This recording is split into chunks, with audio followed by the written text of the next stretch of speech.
So I thought I'd revisit and re-review Titanfall 2 today, given that Apex Legends has dropped, the game that we were expecting to be Titanfall 3 from Respawn, but turned out to be something completely different.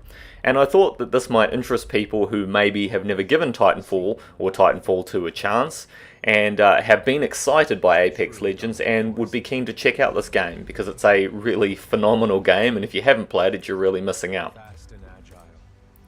Titanfall 2 is set in the Frontier, a region of star systems far removed from the core systems where Earth is located. The Interstellar Manufacturing Corporation and the Frontier Militia are battling for control of the Frontier. The IMC seeks to control all of the resources through extensive mining and domination of the environments and the civilian populations, while the militia fight to expel the IMC and gain their independence.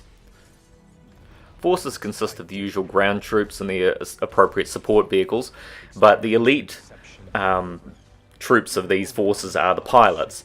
They have special equipment allowing them to wall run and do sort of superhuman type things that the regular troops can't normally pull off. The other thing they have in their arsenal is the ability to summon in Titans, sort of immense armoured battle mech suit things that they can pilot out on the battlefield. The only thing that can sort of really stop them is another pilot or another mech. So one of the really great improvements from Titanfall 1 to Titanfall 2 was the addition of a single player campaign. This was notably absent from the original game. There's been a few other sorts of improvements as well, and an expansion of the universe, such as more mechs and extra abilities and things like that. But the storyline's really good. You play through as Jack Cooper, a rifleman in the militia, and you're aspiring to become a pilot.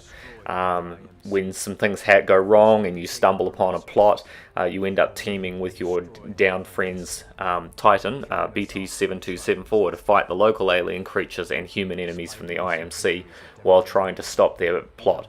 The IMC are constructing some kind of massive planetary-ending super weapon, and you try to unravel and defeat that from happening.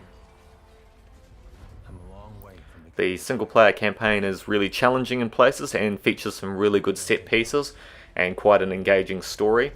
One of the things that's really great too is that the Titans have their own AI, so you build up a relationship with BT-7274 over the course of the game, and they become real friends by the end. And I won't spoil the ending for you, but sit through the credits when you get to the end, because it kind of puts a spin on what we were hoping Titanfall 3 might be, a continuation of their story. Hopefully Apex Legends is going to do well enough that they maybe will be allowed to go and do a Titanfall 3, which is what everybody's all wanting, instead of yet another Battle Royale game. But I guess we're lucky we got anything at all at this point. So. Some of the quite interesting gameplay mechanics that are introduced between the pilots and the Titans is the ability to either pilot the Titan using roughly similar controls to what you use when you're a pilot, except the Titans don't really jump or run for obvious scale reasons. But you can jump in and out of your Titan and then remote control them, or give them a sort of a basic order to tell them to patrol and attack things, or just to follow you around and attack things. And that's quite good. You can leave him to act as a point defense while you sneak up and accomplish some other task, or move around and flank someone, or whatever. Using him as a big bullet sponge, a big distraction. So that offers all sorts of different mechanics, being able to hop in and out of him and summon him to your position and things like that. So that's a really good thing. Pilots also include all sorts of tactical abilities, such as X-ray vision, visibility cloaking, regenerating speed boosts, and things like that. There are an assortment of different weapons as well that can be equipped with different abilities, things like the smart pistol that locks onto people and do burst shots and kill a few people at once. Pilots can have anti-Titan weapons, such as big rocket launchers or electric cannons or whatever, to help bring them down as well. Pilots can also hop on the back of a Titan to rodeo and shoot its weak spot, so you can sort of jump on top, force open the hatch and lob a grenade in there, or remove one of the batteries from a Titan to sort of help disable it as well, because it runs out of power and weakens it. Conversely, there are also some good tactics to take out pilots that are trying to board your Titan as well, such as being able to deploy electric smoke, or letting them on there and triggering a self-destruct and ejecting from your Titan and leaving them to basically get slaughtered in the nuclear blast that ensues. Pilots have some enhanced movement options, such as the ability to run on walls, which I've mentioned, double jumping with a jetpack, vaulting over obstacles, gliding across the battlefield on zip lines, or chaining together various combos as well. Some of the new mechanics that were introduced in Titanfall 2 include a movement system that allows players to slide on the ground, which I'm sure most people are now familiar with from Apex Legends. The Pulse Blade, a throwing knife that reveals the location of a nearby enemy. The Holo Pilot, a holographic pilot that mimics players' actions, similar to that character in Apex Legends that bamboozles people. And a grappler hook, which can be used to slingshot players to a building or an enemy that attaches it. You're probably also familiar with that mechanic from Apex Legends with Pathfinder.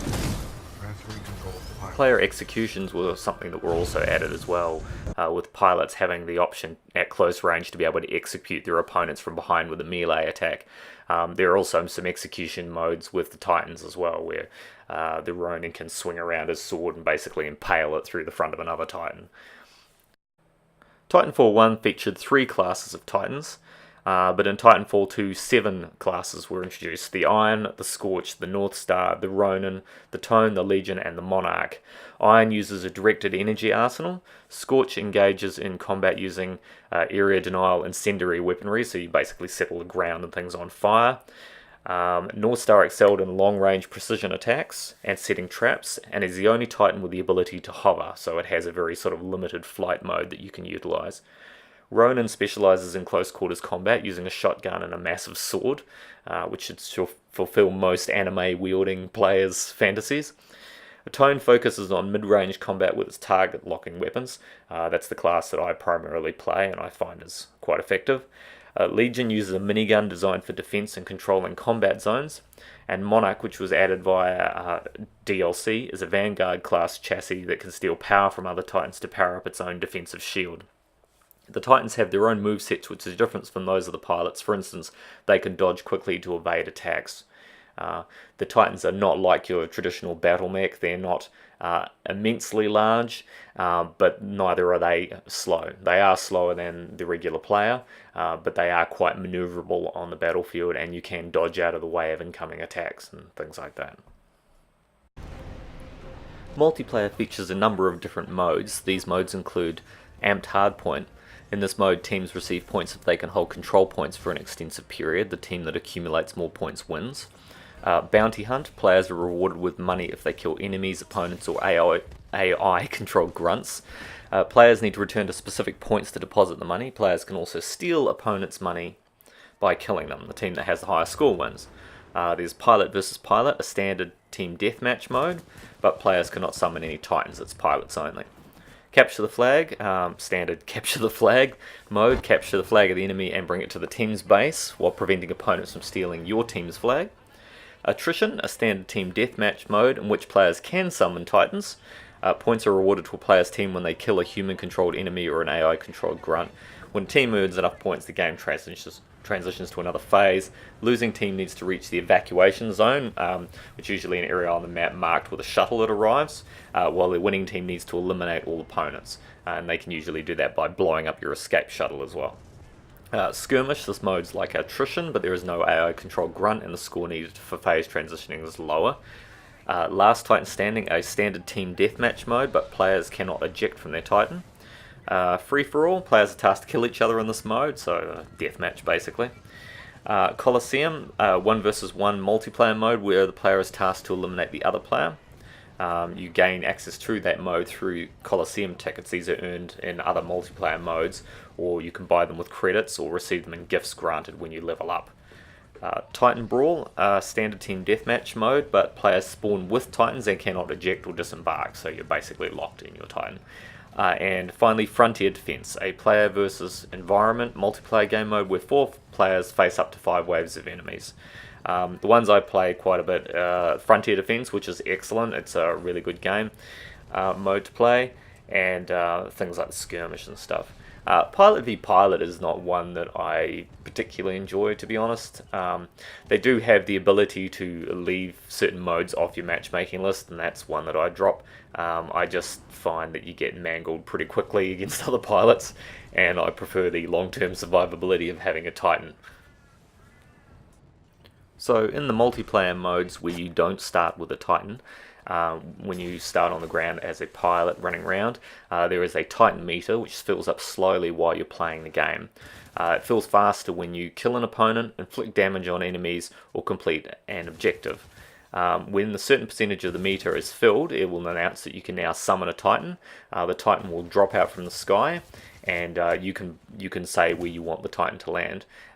Tactically, you can have the Titan land on a horde of enemies and crush them all to death, which is quite good. The Titan usually lands and has a shield bubble around it, which can protect it for an amount of time until you can get on the Titan as well, or to get within the bubble as well, which can help protect you. When the Titan meter is filled completely while in the Titan, that again gives you access to a Titan's core ability, and this depends on which Titan you've selected to play with, and they typically give you all sorts of different attacks that you can have.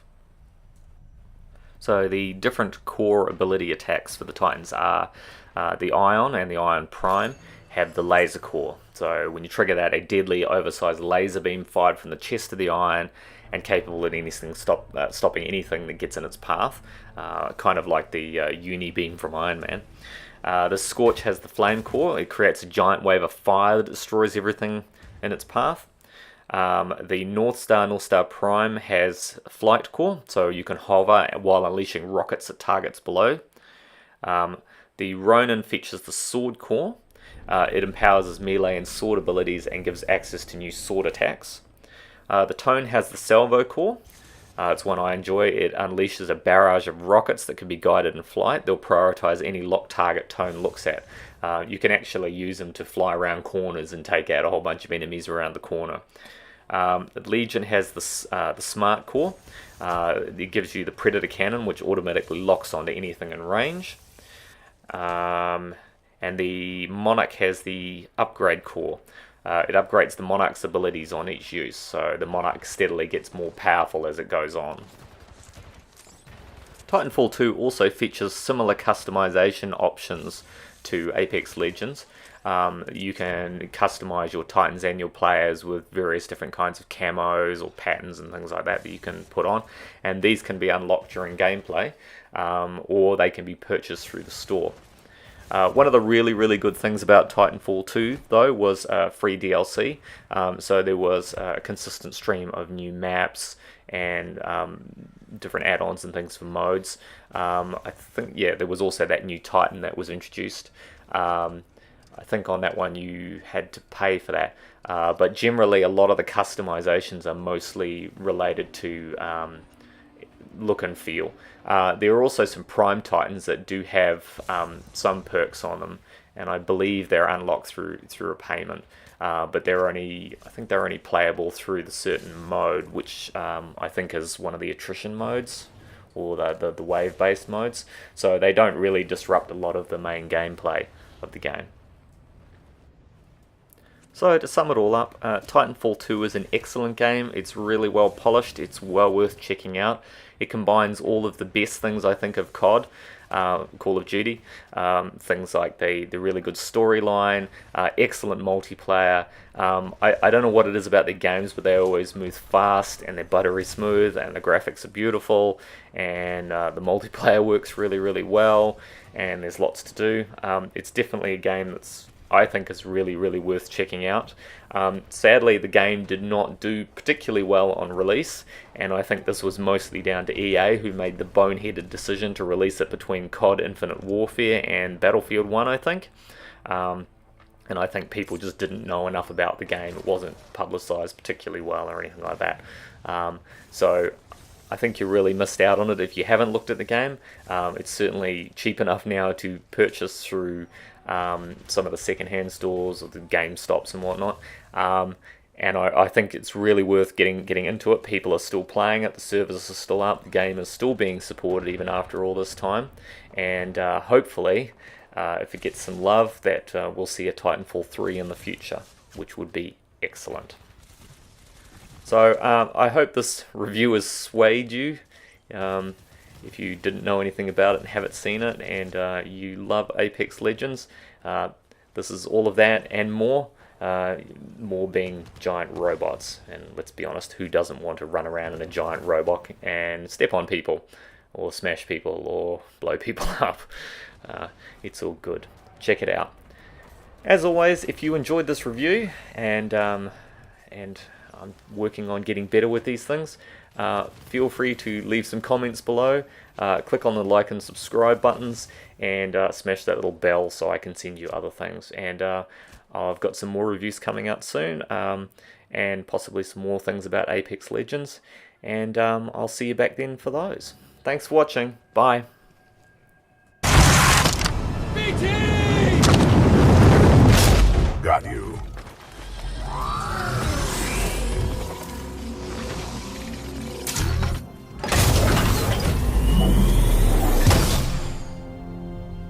Cooper, the dish is back online.